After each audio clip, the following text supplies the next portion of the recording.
السلام علیکم ملګرو ویلکم ټو مهران ډیزاینز څنګه چې تیر لیکچر کې ما تاسو ته وویل چې الوستریټر تقریبا مونږ کور کړی دی د هغې نه پس به مونږ ځو فوټوشاپ ته خو د لاست لیکچر درته زه په الوستریټر کې اخلم او په دې کې به مونږ یو انټرسټینګ غونډه کې یو شیپ به جوړو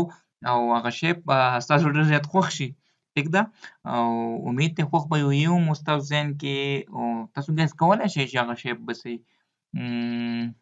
تاسو چې تر څو پورې زه کریټ کوم نو د هغې پورې تاسو په دې شیپ باندې به سوچ وکړئ او چې زه یې کریټ کړم نو بیا خو به تاسو په خپله باندې ووینئ چې هغه شیپ به څه شیپ به ستاسو ډېر خوښ ستاسو زړه ته به ډېر نږدې ښه مونږ به ځو هغه شیپ جوړو بیا په هغې کې به څه ټیکسټ ریپینګ کوو مونږ دې ته مونږ وایو ټیکسټ ریپ زه دلته کې دا تاسو ته لږ ټایپ کوم چونکې دا زموږ الوستریټر کې کلاس دی لاست دی نه پس بیا مونږ ځو فوټوشاپ ته او الوستریټر له به بیا مونږ واپس راځو په دې کې به مونږ لوګوز ډیزاین کوو هر څه به کوو خو هغه زموږ چې کوم پریکټس والا پورشن دی او په هغې کې مونږ راځو څنګه چې ما تاسو ته په اولني د کورس په اولني لیکچر کې ویلي وو که څوک کنفیوز وي نو هغه لاړ شي او د دې کورس هغه اولنی لیکچر وګورئ تاسو به پوه شئ ټیک ده اوس مونږ کوو ټیکسټ ریپینګ په الوستریټر کې دې دپاره زه یو شیپ اخلم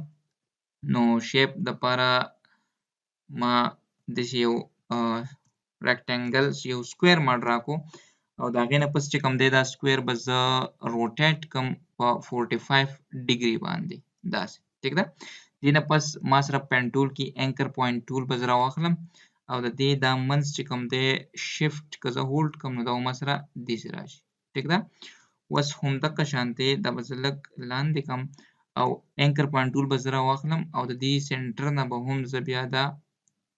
تقریبا دومره لږ به یې نور لاندې کړم دومره نو دا ما شیپ جوړ کړو هارټ شیپ واو ټیک ده نو اوس دې شیپ کې به زه لږ څه ټیکسټ ریپ کوم دې له ستاسو کوم کلر خوښ دی ریډ یس او دا خو ریډ نه دی زمونږ به دې له ورکړو ریډ کلر ټیک ده اوس ټیک شو دې کې ما ورکړو ریډ کلر اوس زه په دې کې څه ټیکسټ ریپ کوم او څه ټیکسټ پکې ریپ کوم ګورو چې زه په دې کې څه ټیکسټ ریپ کوم زه په دې کې ټایپ کوم زه یم چېرې زه ولیکم لایف is beautiful ما ولیکو life is beautiful اوس دا life is beautiful چې کوم دی دا زه په دې هارټ کې ریپ کوم ټول ناول خو به زه دا هارټ چې کوم دی دا به زه کومه arrange bring to front ټیک ده د هغې نه پس به زه دا دواړه سلیکټ کړم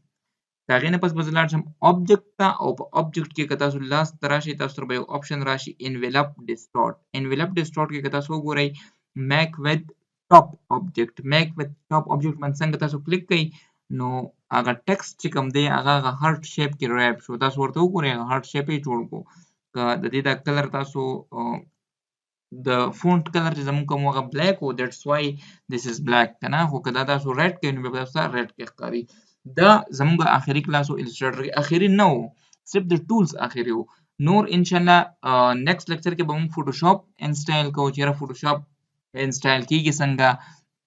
بیا موږ فوټوشاپ سټارټ کوو نو یو څو لیکچر به زموږ فوټوشاپ کې او د فوټوشاپ نه پس به موږ یو بل سافټویر دی ان ډیزاین یو څو لیکچر به په ان ډیزاین کې د هغې نه پس ما تاسو ته ویلي وو زموږ آخري پورشن چې کوم دی پریکټیکل ډیزاین یا پریکټس چې کوم ډیزاینینګ دی پریکټس چې کوم پورشن دی په هغې کې موږ پریکټیکلی ډیزاینینګ کوو چې یاره لوګوز څنګه ډیزاین کېږي تاسو سره به لوګوز آیډیاز به څنګه جنریټ کوئ د هغې نه پس بینرز پوسټرز ویب سایټس موبایل اپلیکیشنز موبایل آیکونز او دغه شان چې کوم دی بزنس کارډز وزټینګ کارډز آی ډي کارډز انویټیشن کارډز که تاسو کې چېرته سبا یا بله ورځ یا لا بله ورځ یا ښه بله ورځ که نه د چا واده او هغه بیا انویټیشن کارډ ډیزاین کول غواړي ما خو به انوایټ کوئ خو ما ته پته ده چې ما انوایټ کوئ نو بیا ما ته تاسو څه انویټیشن کارډ رالیږئ چې یاره زموږ ویډینګ سرمني ده او سر چې کوم دی تاسو پکې راشئ نو ما ته به کارډ رالیږئ نو هغه کارډ به تاسو په خپله ډیزاین کوئ نو دا ټول به موږ انشاءالله په دې کورس کې کوو موږ سره اوسئ او انشاءالله که تاسو بیا هم لکه په دې کې لږ کنفیوز یئ چې یاره دې څه مطلب دی تاسو د دې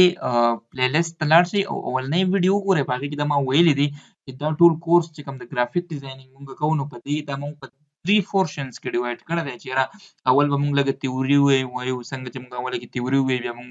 ټولز د سافټویر چې کوم ټولز دي موږ ډسکس کړل دغه شان د دې نه پس د فوټوشاپ او ان ډیزاین نه پس به بیا موږ زموږ چې کوم پریکټیکل ډیزاینینګ دی هغې ته به موږ ځو خو د هغې نه مخکې پکار ده چې یاره تاسو ټولز درځي او تقریبا انسټیټر کې چې کوم امپورټنت ټولز هغه ما تاسو ته وویل او تاسو په ډېر ښه پوه شوي یې. پایمن تاسو لږ پریکټس وکړئ د نیکسټ لیکچر پورې. نیکسټ لیکچر به زما راځي ان شاء الله فوټوشاپ کې، چې فوټوشاپ به تاسو اول انسټایل کوئ څنګه، د هغې نه پس به بیا موږ فوټوشاپ کې یو یو ټول ډسکس کوو. ان شاء الله ما سره اوسئ. تھینک یو سو مچ.